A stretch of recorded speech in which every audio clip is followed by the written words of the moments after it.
Pertanyaan pertama, mungkinkah Padang Sidimpuan menjadi kota yang maju dan berkembang? Syarat berkembangnya suatu kota, pertama, dia bisa menjadi pusat perdagangan dari seluruh wilayah yang ada di sekeliling kota kita. Misalnya, Penyambungan, Gunung Tua,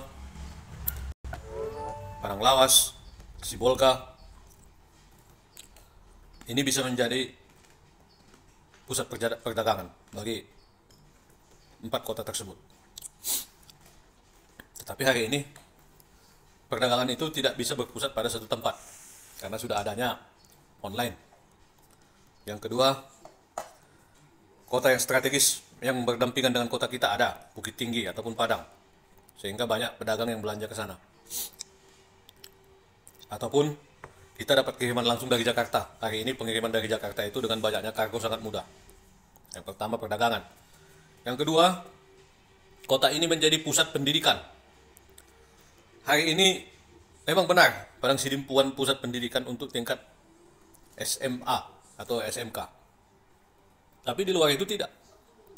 Itu hanya bersifat sementara. Penduduk, siswa akan keluar kembali.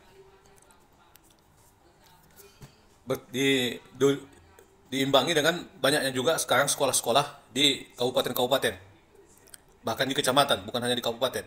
Di kecamatan juga SMA, SMK negeri sudah banyak hari ini, sehingga untuk bersekolah ke Padang Sidimpuan bukan pilihan utama lagi bagi masyarakat.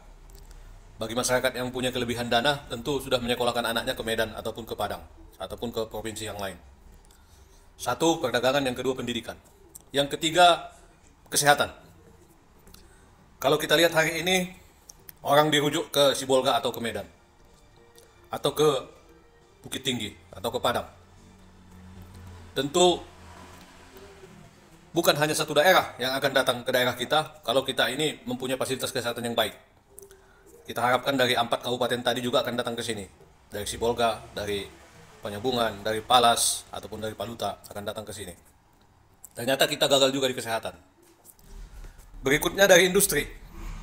Padang Sidimpuan bukan kota industri, karena kita sangat jauh dari pelabuhan. Pelabuhan laut ataupun pelabuhan udara, kita sangat jauh.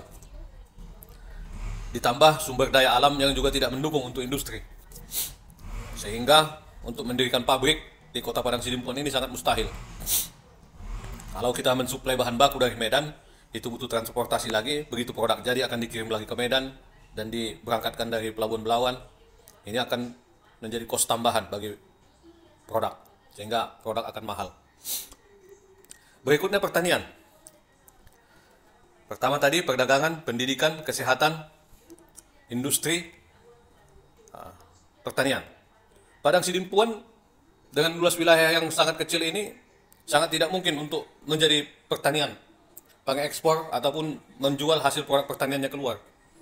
Hari ini posisi kita masih mendatangkan sayur-sayuran dari Bukit Tinggi, Sumatera Barat, ataupun dari Tapanuli Utara, ataupun dari Brastagi. Sehingga mengapa Padang Sidimpuan ini begini kondisinya?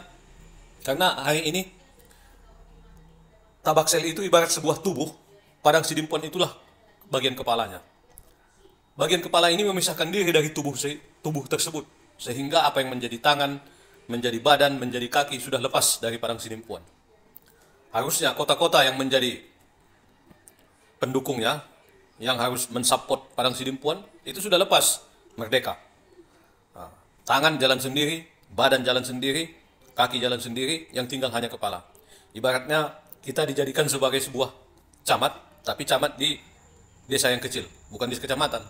Atau kita menjadi bupati atau wali kota, tapi di kecamatan yang kecil, bukan lagi di wilayah kabupaten atau kota. Namanya saja camat, tetapi hanya menduduki satu kelurahan atau satu desa. Namanya saja bupati atau wali kota, tapi hanya menduduki satu wilayah kecamatan. Dulu kita ingat Padang Sidimpuan ini adalah kecamatan Padang Sidimpuan, bukan kota Padang Sidimpuan. Ada kecamatan Gunung Tua, ada kecamatan Sibuhuan, ada kecamatan Batang Toru, ada kecamatan Penyambungan. Hari ini kita memisahkan diri. Makanya kita identik dengan sepenggal kepala, sebongkah kepala tanpa badan dan tubuh. Demikian, terima kasih.